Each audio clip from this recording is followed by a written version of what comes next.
जोरदार तालियों के मध्य आमंत्रित करता हूं पूज्य गुरु डॉक्टर एच.एस. रावत जी को। तालियां जोरदार भाई प्लीज। ओम अग्निमीले प्रोहितम यज्ञस्य देवमृतुजं होतारं रत्नदातमं ओम भूर्भुवः स्वः ऋग्वेदाय नमः। मां शारदा ज्योतिष धाम अनुसंधान संस्थान के अध्यक्ष मेरे प्रिय दिनेश गुरु जी, ज्योतिष सम्मेलनों के क्षेत्र में उनका झंडा बुलंदियों पर है। इंडिया के अंदर पहले नंबर पर हैं वो, इसमें कोई दो राय नहीं, मैं दावे के साथ कह सकता हूं। और झूठी तारीफ मेरे से होती नहीं, क्योंकि गजकेसरी राजयोग है। अब सच्ची इसलिए कह रहा हूं कि विज्ञान वन के अंदर इतना भव्य ज्योतिष सम्मेलन करना और इतने विरोध के बावजूद भी दिनेश जी कह रहे थे कि किसी के बारे में मत बोलना, जबकि खुद पीड़ित हैं इन चीजों से। इसलिए आप बधाई के पात्र हैं। क्या आपने वो कर दिखाया कि जो ज्योतिष के क्षेत्र में आज तक किसी ने नहीं किया। और फिर मैं आपको भविष्य के लिए भी बधाई देता हूं कि ऑस्ट्रेलिया में आपका हो जाए या कनाडा में हो जाए, तो बहुत बहुत बधाई है आपको। मंच पर उपस्थित देवास क्षेत्र की लोकप्रिय नेता, यहां की मेयर महोदय, विधायक महोदय के जनप्रतिनिधि महोदय, आचार्य मानवेंद्र जी को आपने सुना, यूट्यूब गोल्ड मेडलिस्ट हैं, युवा हैं। मंच पर उपस्थित डिंपल जी, अनुराधा जी जो दुबई में हैं, 25 साल पुरानी हमारी स्टूडेंट हैं, विदेशों में झंडा गाड़े हुए हैं। सुरेश शर्मा जी कि जो बहुत ही विद्वान हैं, और मंच पर उपस्थित पांडा जी और सभी जिनके मैं नाम नहीं जानता, सभी को मैं नमन करते हुए और मेरे सामने उपस्थित हिंदुस्तान के कोने कोने से आए हुए सभी ज्योतिष बंधुओं, दिनेश गुरुजी ने 3 बातें रखी हैं। एक तो सरकार का भविष्य और सरकार का एनालिसिस क्या कहता है, और ज्योतिषी को भविष्यवाणी किस प्रकार से करनी चाहिए, और रोग क्यों होते हैं, ज्योतिष के अनुरूप रोग क्यों होते हैं, और वास्तु के अनुरूप रोग क्यों होते हैं, और इनका निदान क्या है। तीनों विषयों पर मैं बोलूंगा। सबसे पहले मैं ये बताता हूं कि ज्योतिषीय भविष्यवाणी राजनीतिक और खेलों की हमें कैसे करनी चाहिए। भावनाओं में बह करके नहीं करनी चाहिए। मैं मानता हूं ज्योतिषी का हृदय किसी पार्टी के प्रति हो सकता है, मुझे भारतीय जनता पार्टी बहुत अच्छी लगती है, मुझे राहुल गांधी अच्छा नहीं लगता, लेकिन इसका यह मतलब नहीं है कि मैं राहुल गांधी के ग्रहों को नकार दूं। यह भी नहीं होना चाहिए, फिर यह ज्योतिष के साथ अन्याय हो जाएगा। अभी एबीपी न्यूज के ऊपर यही एक मुद्दा था। उन्होंने सप्तऋषि 7 ज्योतिषी बैठा रखे थे, उन सप्तऋषियों में मैं भी था। बड़ा अजीब लग रहा था वे हम सप्तऋषियों में, लेकिन टीवी वाले जब चढ़ाते हैं ना तो इतना चढ़ा देते हैं, और फिर जब गिराते हैं ना तो फिर पूरा की पूरा आदमी को मिट्टी में मिला देते हैं। और ज्योतिष के साथ जितना बुरा व्यवहार आज की डेट में टीआरपी के खेल ने जो कर रखा है, उससे दुख होता है। एक तो ये पॉडकास्ट पे छोटे छोटे आ गए, उन्होंने बड़ा दुखी कर रखा है। वो बोलते हैं किसी का प्रेमी रूठ गया तो गाल पे 6 लिख लो और फुर्र कर दो। अब बताओ, गाल पे 6 लिखने से प्रेमी अगर आ जाए, है ना, तो जो वो हैदर बैठा हुआ है पाकिस्तान, वो 6 लिख दे, सीमा चली जाएगी वहां पर। फिर वो क्यों रुकेगी सचिन के पास? इतनी वाहियात बातें करते हैं कि पूछो नहीं। अब उनसे क्या हो रहा है? ज्योतिष का नुकसान। लोग तो यही सोचते हैं ज्योतिषी हैं, लेकिन मैंने भी शुरू कर दिया। फिर मैं कहा जितना ये ज्योतिष का नुकसान करेंगे, हम उनका साइंटिफिक विश्लेषण करके इनको काटने की कोशिश करेंगे। ज्योतिष पर हमेशा से हमले होते रहे, ये ध्यान रखना बंधुओं। जब यहां पर मुगलों का और इस्लामी आतंकवादियों का शासन था, तब भी ज्योतिष का इन्होंने विनाश करने की कोशिश की। उस समय हमारे ग्रंथ जला दिए, और जब अंग्रेजों का था तब भी, और जब कांग्रेस का शासन काल था तब भी ज्योतिष को एक तरह से बैन सा कर रखा था। तो मेरे से एबीपी न्यूज पे मेरे मुंह पे मैक घुसेड़ करके पूछा, रावत जी बताओ 400 पार होंगे कि नहीं होंगे? अरे क्या मैं सुन तो लो भैया। मैं क्या, मैं ज्योतिषी हूं, मैं ज्योतिष के हिसाब से कुछ नहीं बोलने वाला, लेकिन मेरी जो सूझबूझ है और जो ग्रहों का आंकड़ा जो मेरे पास है गोचर का, उसके हिसाब से बता रहा हूं कि भाई 400 पार नहीं होंगे। फिर कितने होंगे? हमने कहा उतने होंगे जितने हैं उतने ले आए, बहुत बड़ी बात है। बाकी के जो 6 ऋषि बैठे थे उन्होंने कहा 400 पार, 400 पार, 400 पार। अब मैंने कहा ये 6 हैं और मैं अकेला। मैंने फिर भी अपने सूर्य बल को मजबूत किया, मैंने उनको धमका दिया। मैं कहा तुम किस बेस पे बता रहे हो 400 पार? मैं कहा तुमको किसी को 50 लोकसभा याद है? किसी को? मैं तुम्हें 50 लोकसभा याद नहीं और तुम 400 पार की बात कर रहे हो? तो यहां बड़े बड़े ज्योतिषी जब अपनी टीआरपी के लिए इस तरह की बातें करते हैं तो ज्योतिष का नुकसान होता है। फिर मेरे से पूछा इन करने का, आप कैसे बता रहे हो जितनी है उतनी ले आए? मैं कहा सुनो, ज्योतिष के अंदर ग्रहों की युति होती है। अगर 3-4 ग्रहों की युति हो जाए और अगर एक ग्रह पावरफुल हो तो उसके फल को कमजोर कर देंगे। मैं कहा यहां पर कुछ ग्रहों की युति हो गई है, राहुल गांधी, अखिलेश, ममता बनर्जी, उद्धव ठाकरे, ये सब युति कर बैठे हैं।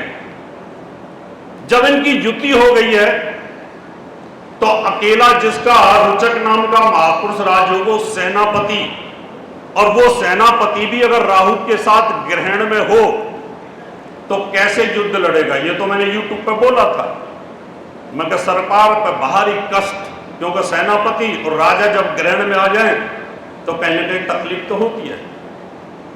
अब आप आंकड़े लगाइए कि पहले जब मोदी जी फुल मेजॉरिटी में थे उस समय ये सब अलग अलग होकर के लड़े थे, यानी अलग अलग भाव में थे। अलग अलग भाव में जब ग्रह रहता है तो उसका फल अलग होता है। चंद्रमा अकेला होता है तो केंद्र योग बन जाता है, और जब ग्रहों की युति होती है तो राजयोग बनने शुरू होते हैं। यहां पर जब ग्रहों ने युति की, यानी जो इनके आंकड़े इकट्ठे हुए, ये लोग मिलने शुरू हुए, तो यहां पर मोदी जी की सरकार कमजोर होनी शुरू हुई। दूसरी चीज, यहां पर भारतीय जनता पार्टी के कार्यकर्ताओं की नेग्लिजेंसी भी हो गई कि मोदी है तो सब कुछ है। मोदी जी के चुनाव पे जीत जाएंगे, उन्होंने काम नहीं किया उत्तर प्रदेश में, राजस्थान के अंदर कहीं ना कहीं। तो ये एक राजनीतिक मामला है, हमें सोच समझ के भविष्यवाणी को अंजाम देना चाहिए, पहले से विश्लेषण कर लेना चाहिए। यहां अगर हम पार्टियों के नाम पे करके चलते हैं, Trinamool Congress versus BJP, Congress versus BJP, Samajwadi Party BJP, Bhajpa versus BJP, Shiv Sena की दूसरी जो पार्टी है वर्सेस ये, तो यहां पर करना बड़ा मुश्किल होता है कि ज्योतिष के आंकड़ों के लिए हमें ऐसी सिचुएशन में सभी लोकसभाओं की सीटों का आंकड़ा हमारे पास होना चाहिए, तो हम उसमें ज्यादा एक्यूरेट कर सकते हैं। पुराने जमाने में राज ज्योतिषी होते थे, उनके पास एक ही काम होता था, 6 महीने पहले से उनको लगा दिए, उनको आंकड़े दे दिए कि भाई रावत जी ये लो, उत्तर प्रदेश की 80 सीटें हैं, इन पर ये कैंडिडेट लड़ रहे हैं, बताओ कौन सा जीतेगा। ग्रहों की युद्ध की स्थिति के अंदर प्रश्न ज्योतिष का इस्तेमाल किया जाता था। राजा साहब अटैक कर दो, इस समय ग्रह आपके फेवर में, राजा जीतता था। तो हमें ज्योतिष को बचाना होगा मित्रों। ज्योतिष पे बहुत हमले हो रहे हैं आजकल। बहुत ज्यादा फैशन की वैल्यू है। लड़कियों को फैशन बहुत अच्छा करवा करके बैठा देते हैं, कुछ भी बुलवा देते हैं। तो लोग तो यही सोचेंगे कि ज्योतिष है ये। अब उनको क्या पता कि पहले पार्लर का काम करती थी, अब ज्योतिषी बन गई है। तो मजाक तो बनेगा ना, हमारा मजाक तो बनेगा ज्योतिष का। इसलिए आप लोगों का दायित्व है कि ज्योतिष को बचाना। हमसे जितनी कोशिश होती है टीवी के ऊपर मैं करता हूं, मैं ज्योतिषियों का बुरा बनता हूं, लेकिन कोई परवाह नहीं। मुझे क्या परवाह करनी है, क्योंकि अब तो हमारा समय जा रहा है। अब तो जितना ज्योतिष के लिए दे सकते हैं उतना देने की कोशिश करते हैं, चाहे पॉडकास्ट का विरोध करना हो, चाहे यूट्यूब पे विरोध करना हो, चाहे टीवी पे। अब मुद्दा आता है बीमारियां क्यों होती हैं, बीमारी होने के कारण क्या है। बीमारी होती है ग्रहों का ट्रांजिट। एक ग्रह दूसरे ग्रह की जब रेखा को पार करता है, एक राशि को दूसरी राशि को पार करता है, या एक भाव से दूसरे भाव में जाता है, तो संधि काल होता है। ग्रहों का जहां संधि काल होता है वहां पर बॉडी का एनर्जी लेवल टूट जाता है। ध्यान से सुने, ये ग्रह 15 डिग्री के ऊपर एक राशि में चल रहा था, बढ़ते बढ़ते बढ़ते बढ़ते ये 29 डिग्री 59 कला पे आ गया, और ये ग्रह चलित के अंदर संधि काल के अंदर घूम गया। यहां पर इसकी यहां पर एनर्जी लेवल टूट गई और बॉडी के साथ इसका लिंक है, हम बीमार होना शुरू हो जाएंगे। इसलिए जब ग्रहों का मूवमेंट होता है और जब ये राशि परिवर्तन करते हैं उस समय बीमारियां आती हैं। दूसरा, ऋतु का परिवर्तन होता है तब बीमारियां आती हैं। यानी जब आपकी ऋतु परिवर्तन होगी उस समय, अभी जैसे बहुत ज्यादा गर्मी चल रही है, हमारे शरीर ने इस समय पर एडजस्टमेंट कर लिया कि हम गर्मी को बर्दाश्त कर सकते हैं। लेकिन जैसे ही बारिश आनी शुरू हो जाएगी, शरीर के अंदर जो टेम्परेचर बर्दाश्त करने का तरीका है वो डिस्टर्ब हो जाएगा और हम बीमार हो जाएंगे। क्योंकि हमारे शरीर ने अभी 2-3 महीने के अंदर एडजस्टमेंट करी थी कि मैं गर्मी को 48 डिग्री को मैं बर्दाश्त कर सकता हूं, लेकिन वो टेम्परेचर अचानक 30 डिग्री पे आ गया, और जहां हमारे शरीर जो हर हीट को बर्दाश्त करने के लिए तैयार था, हमारी ह्यूमिडिटी बढ़ गई, और जब ह्यूमिडिटी को हमारे लंग्स ने खींचना शुरू कर दिया, हम बीमार हो गए। इसका मतलब पहला, ग्रहों का राशि परिवर्तन जब वो ट्रांजिट में ऐसी जगह पे चले जाते हैं। दूसरा, ऋतु का परिवर्तन, और तीसरा, आपकी पर्सनल कुंडली के अंदर जब ग्रह गोचर के अंदर रोग स्थान के स्वामी, मृत्यु स्थान के स्वामी, 11 भाव के स्वामी के साथ अगर लिंक करेगा तो आप बीमार पड़ेंगे। अभी मैं नक्षत्रों पे भी बोलूंगा, ध्यान के साथ सुनते रहिएगा। अभी एक मान लो लगन की कुंडली है, मैं कैंसर के ऊपर आज बताना चाहता हूं, क्योंकि कैंसर सबसे ज्यादा भयावह स्थिति पैदा करती है और लोग इससे डर जाते हैं। उसका इलाज संभव है।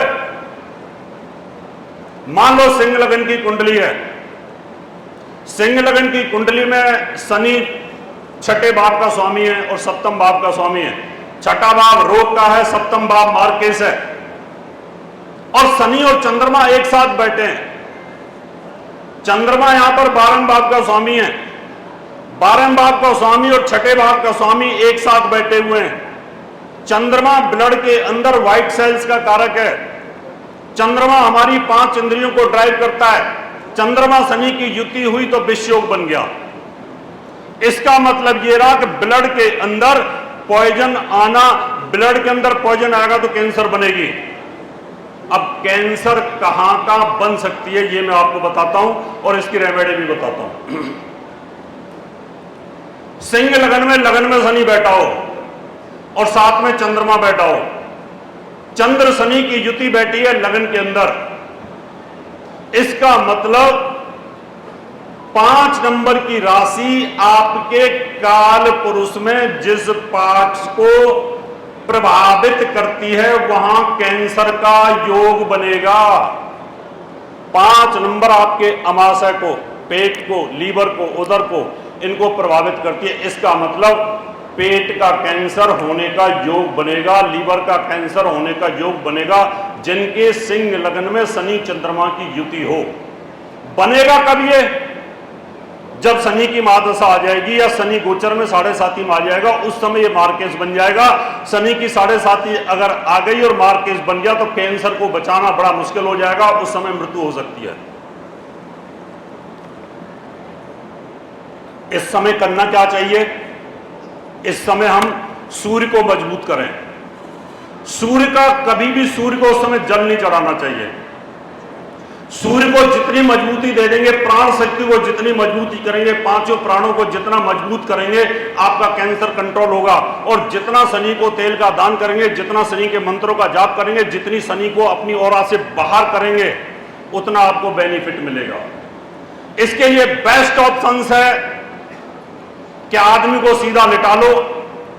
ये आदमी जिसको कैंसर है पेट का, उसको लिटा लो, एक नारियल ले लो, नारियल में काला कपड़ा लपेट लो और उसके ऊपर से इस तरीके से घुमाना शुरू कर दो डेली, सुबह और शाम। लेकिन ये सूर्य उदय से पहले, सूर्य उदय के बाद, अस्त के बाद, क्योंकि सूर्य के टाइम पे अगर आप करते हो तो उस समय शनि बलवान रहेगा, वो ज्यादा लाभ नहीं करेगा और यहां से धीरे धीरे आपका कैंसर कमजोर होना शुरू हो जाएगा। और अगर ये करते रहे तो आपका कैंसर बढ़ेगा नहीं। ये आजमाया हुआ सूत्र है। अभी सेकंड भाव में अगर ये योग बन जाए, दूसरे भाव में अगर ये योग बन गया, तो इसका मतलब आपका जो ये मुंह है ना यहां पर, और 6 नंबर की राशि आंतों की, अगर दूसरा भाव, दूसरे भाव का स्वामी और दूसरे भाव का कारक पीड़ित हुआ तो मुंह का कैंसर बनेगा या फिर आपकी आंतों के अंदर कैंसर बनेगा। ये ध्यान रखने की बात है। अगर यही आगे बढ़ के 3rd हाउस में आ गया, यहां पर शनि और चंद्रमा की युति आ गई, तो आपके थ्रोट कैंसर बनने के योग बनते हैं गले के अंदर। हमारे बीच में हमारे वरिष्ठ अजय बाम्बी जी आ चुके हैं, हम उनका बहुत बहुत स्वागत करते हैं। अजय बाम्बी जी बड़े विद्वान हैं, आजकल किताब भी लिख रहे हैं, मैं उनका हार्दिक स्वागत करता हूं। अभी हम चल रहे थे तीसरे भाव के ऊपर। जिनको गले का कैंसर है, जिनको गल घोंटू है, जिनकी आवाज नहीं निकल पाती है, इसका मतलब तीसरे भाव को मजबूत करना पड़ेगा। और यहां शनि का उपाय करते रहिए। गले के ऊपर से काले कपड़े मत पहन लेना। अगर कैंसर हो, जिसने काला कपड़ा पहन लिया और जिसने काला कोट पहन लिया, तो समझ लो उसकी हालत तो वैसे ही खराब होने वाली है। इसलिए ज्योतिषी को तो काला पहनना ही नहीं चाहिए। और जितना काला पहनेगा ज्योतिषी, उतना ही कहीं ना कहीं हमारे दिमाग को भ्रमित करेगा। इसलिए ज्योतिषियों के लिए तो सफेद कपड़े ही सबसे उत्तम है, क्योंकि काला कलर बढ़ने का मतलब कि आपकी ऑरा के अंदर ज्यादा ब्लैक कलर बढ़ जाएगा। अगर चौथे भाव में ये योग बन गया तो ब्रेस्ट कैंसर होने का योग बनता है, ज्यादातर स्त्रियों को बनता है ब्रेस्ट कैंसर। केतु की युति हुई तो यहां पर सर्जरी होने का योग बनेगा। ब्रेस्ट कैंसर अगर आ गया तो आप सिर से लेकर पैर तक शनि को यहां से हटाते रहिए, हटाते रहिए, हटाते रहिए। और यहां चंद्रमा को मजबूत करिए, क्योंकि चौथे भाव का जो स्वामी और चौथे भाव का जो कारक, यहां पर दोनों को अगर मजबूत कर देते हैं, चतुर्देश को अगर मजबूत कर देते हैं, तो यहां आपको थोड़ी दिक्कत जरूर आएगी, क्योंकि चौथे भाव का जो स्वामी है वहां वो आपको तकलीफ दे रहा है, क्योंकि चौथा भाव यहां आपका कैप्चर हो गया। लेकिन चंद्रमा को मजबूत करने की आवश्यकता है, सफेद कपड़े पहनने की आवश्यकता है। अभी हम पंचम भाव में चलते हैं। पंचम भाव हमारे हार्ट को और पेट को दोनों को प्रभावित करता है। कुछ लोग ज्योतिषी चौथे भाव को हार्ट का बताते हैं, लेकिन हार्ट का चौथा भाव मन का है।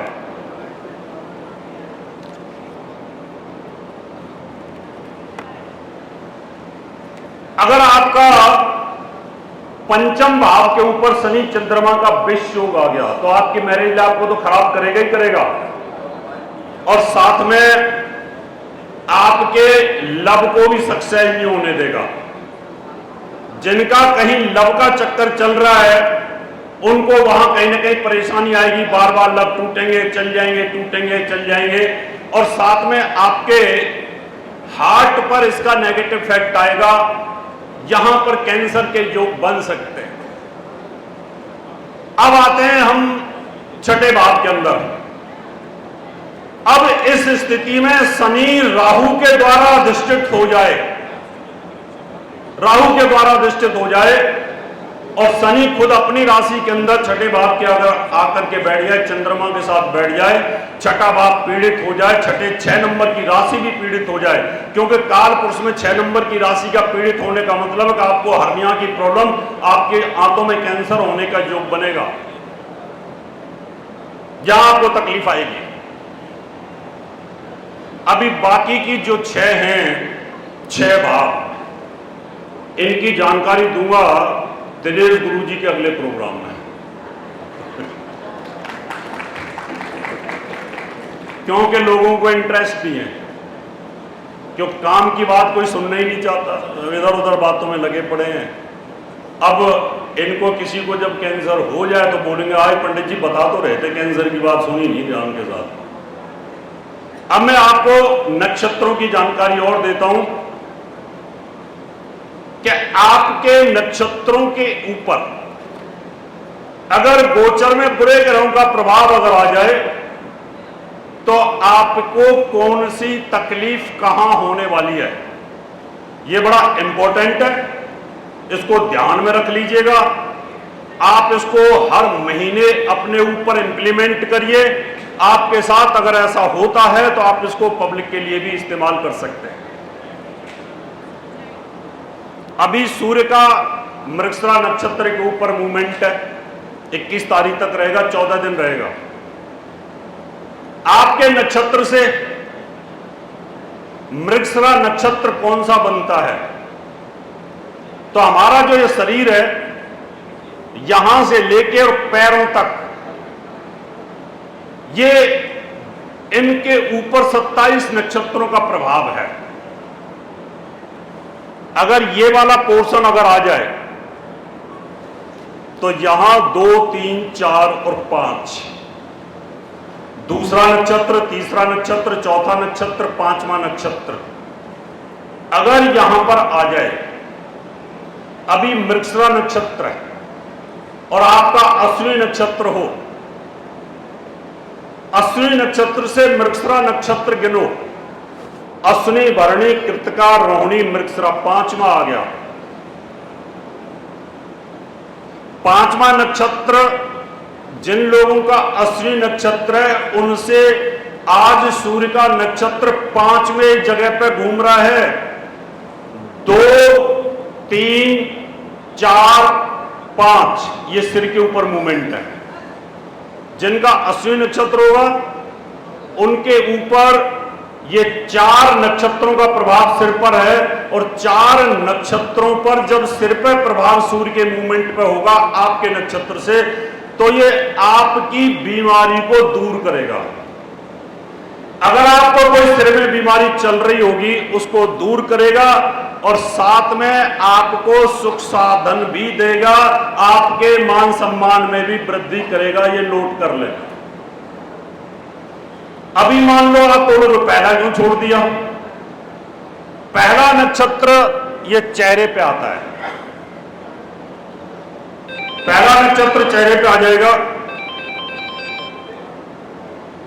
चेहरे पे आने का मतलब है कि सूर्य का मूवमेंट आपके चेहरे पे आ गया है, आग का गोला आपके चेहरे पे आ गया, आपके लिए काफी नुकसानदायक है, आपकी बुद्धि को भ्रमित कर देगा अगर पहला आ गया तो। छठा, सातवां, आठवां, नौवां, अगर आपके नक्षत्र से छठा, सातवां, आठवां और नौवां ये अगर नक्षत्र आते हैं तो समझ लीजिए आपकी छाती पे मूवमेंट है। और छाती पे मूवमेंट का मतलब है आपकी विल पावर, आपका कॉन्फिडेंस लेवल बढ़ेगा। अगर आपको डिप्रेशन चल रहा है, कितने लोगों को डिप्रेशन चल रहा है, तो 14 दिन में आपका डिप्रेशन खत्म हो जाएगा। आपको कोई दिक्कत नहीं, किसी प्रकार की तकलीफ नहीं आएगी, क्योंकि उसका मूवमेंट छाती के ऊपर है नक्षत्रों का।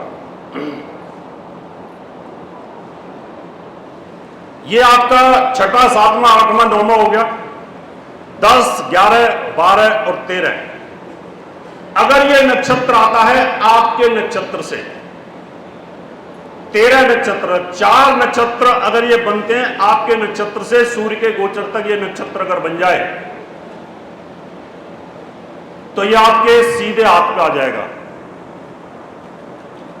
सीधे हाथ पर, यहां पर आप धन कमाते हो। इसका मतलब आपको कोई सर्वाइकल की प्रॉब्लम चल रही है, इस हाथ में कोई दिक्कत आ रही है, इस हाथ में कोई प्रॉब्लम है, ये ठीक हो जाएगा इन 14 दिनों में। और साथ में पैसा आने का योग, क्योंकि इस नक्षत्र के ऊपर आपका मूवमेंट है। अभी आपका 14, 15, 16, 17, 18, 19 इन 6 नक्षत्रों के ऊपर अगर मूवमेंट आ जाए तो ये 6 नक्षत्र आपकी टांगों को रिप्रेजेंट करेंगे। आपके नक्षत्र से गिनने पर 14, 15, 16, 17, 18, 19वां नक्षत्र अगर आ जाए तो आपकी टांगे हैं ये यहां पर प्रभावित होंगी। अगर इन 6 नक्षत्रों पे मूवमेंट आ गया तो आपको टांगों में तकलीफ, आपके घुटनों में तकलीफ, आर्थराइटिक्स बढ़ेगा और साथ में निर्धनता, पैसे की तंगी आ जाएगी। इन 14 दिनों में अगर आप शेयर बाजार खेल रहे हो ना तो मत खेलना। अगर आप प्रॉपर्टी में पैसा लगा रहे हो मत लगाना। आपका काम सोने चांदी का व्यापार का 14 दिन आपके नक्षत्र से गोचर में सूर्य का नक्षत्र 14, 15, 16, 17, 18, 19 पे चल रहा है, पैरों पे चल रहा है, तो यह आपको तकलीफ देगा। 20, 21, 22, 23 अगर ये नक्षत्र आ जाएं तो ये हमारे उल्टे हाथ के ऊपर आ जाएगा। उल्टा हाथ, लेफ्ट हैंड, इससे हम काम नहीं करते कुछ ज्यादा। लेफ्ट हैंड पे अगर ये नक्षत्र अगर आते हैं तो आपके पूरे शरीर में कोई ना कोई कष्ट आएगा, देह पीड़ा आनी शुरू हो जाएगी। ये ऋषियों के बड़े गहरे सूत्र हैं, इनको आप आजमा के देखोगे आपको निश्चित तौर पर लाभ मिलेगा। 24 और 25वां नक्षत्र अगर आपका आ जाए तो आपके नेत्रों पे आएगा। यहां पर नेत्रों पे आने का मतलब है आपके स्वास्थ्य में लाभ, बीमारी से छुटकारा और मान सम्मान में प्रोग्रेस और धन की वृद्धि, सुख साधन, नई प्रॉपर्टी लेना, नई गाड़ी लेने के योग बनेंगे। अगर 26वां 27वां आ गया तो 26वें और 27वें नक्षत्र का वास गुदा के पास होता है, गुदा में होता है, वही प्रदेश के अंदर होता है। अगर यहां पर हुआ और कोई हॉस्पिटलाइज है, आईसीयू में है, भयंकर तकलीफ में है, जूझ रहा है और आपसे पूछे दिनेश जी ये बताओ जरा, बड़े कष्ट में हैं हमारे पिताजी, क्या होगा? आपने देखा कि इनका नक्षत्र 26वां 27वां चल रहा है। इनके नक्षत्र से, नक्षत्र कोई भी हो सकता है, भरणी भी हो सकता है, कृतिका भी हो सकता है, रोहिणी भी हो सकता है, रेवती भी हो सकता है, आद्रा हो सकता है, मूला हो सकता है, कुछ भी हो सकता है। वहां से गिनना पड़ेगा आपको। अगर 26 और 27वां नक्षत्र आ गया और व्यक्ति बीमार है, हालत खराब है, ना प्राण निकल रहे हैं ना आगे बढ़ रहे हैं, तो इन 14 दिन में उनको मृत्यु तुल्य कष्ट होने का योग बनता है। उसको बचाना बड़ा मुश्किल है। उस समय आप गीता का ज्ञान उनको सुना सकते हैं, रामायण उनको सुना सकते हैं, उनको धार्मिक चीजें सुना सकते हैं, तो इजीली से उनके प्राण वहां पे कहीं ना कहीं निकल जाते हैं। मित्रों, ये 3 मुद्दे दिलीप जी ने दिए थे। पहला, राजनीतिक भविष्यवाणी। और मैं आपको बता दूं, मैं और अजय भांबी जी 2 ही व्यक्ति ऐसे थे टीवी चैनलों पर जिन्होंने ये कहा था कि जितनी है उतनी ही आ जाए, बहुत बात है। बाकी सब 400 बार कह रहे थे। ज्योतिष पे बड़ी तकलीफ होती है, हमें कैलकुलेशन करनी चाहिए। भविष्यवाणी शायद भांबी जी ने भी करी थी, मुझे पता है। तो मैं भांबी जी को भी धन्यवाद देता हूं। आप लोगों ने बड़े ध्यान के साथ सुना, आपको भी बहुत बहुत धन्यवाद देता हूं। और दिनेश जी को आप सबने ध्यान के साथ सुना, आपको बहुत बहुत धन्यवाद, बहुत बहुत बधाई। दिनेश जी को बहुत बहुत बधाई, उनकी टीम को बहुत बहुत बधाई, और सबको बधाई, गौरव जी को बधाई, और डिम्पल जी को भी बहुत बहुत बधाई। हमारा दिल्ली का पता है महर्षि पराशर ज्योतिष विद्यालय, C9 महेंद्र पार्क, पंखा road, near Janakpuri, C1 bus stand, new Delhi 59। हमारा दिल्ली का नंबर है 9811144156, 9212296090। हमारा मुंबई का नंबर है 9820114429। हमारा नोएडा का नंबर है 9999896090। हमारी ईमेल आईडी है in@astrohubworld.com। हमारी वेबसाइट है www.drhsrawat.com। अपॉइंटमेंट लेने के लिए संपर्क करें 9811144156। धन्यवाद। प्रिय मित्रों, आप सबके लिए खुशखबरी। वास्तु व ज्योतिष के क्षेत्र में फुल टाइम प्रैक्टिस के लिए आ चुके हैं Sumit Rawat ji, Vastu expert and astrologer, gold medallist from Maharshi Parashar ज्योतिष विद्यालय। यदि आप भी अपने घर को व जीवन को सुखमय बनाना चाहते हैं, वास्तु दोष के उपाय सहित residential, commercial, industrial vastu visit व नक्शा बनवाने के लिए संपर्क करें 9911692866। हमारा एड्रेस है सुमित रावत, Q15 सेक्टर 12 नोएडा। और हाँ दर्शकों, एक वास्तु विजिट व नक्शा बनवाने पर पाएं एक कुंडली का विश्लेषण बिल्कुल फ्री। जल्दी करें, कहीं देर ना हो जाए।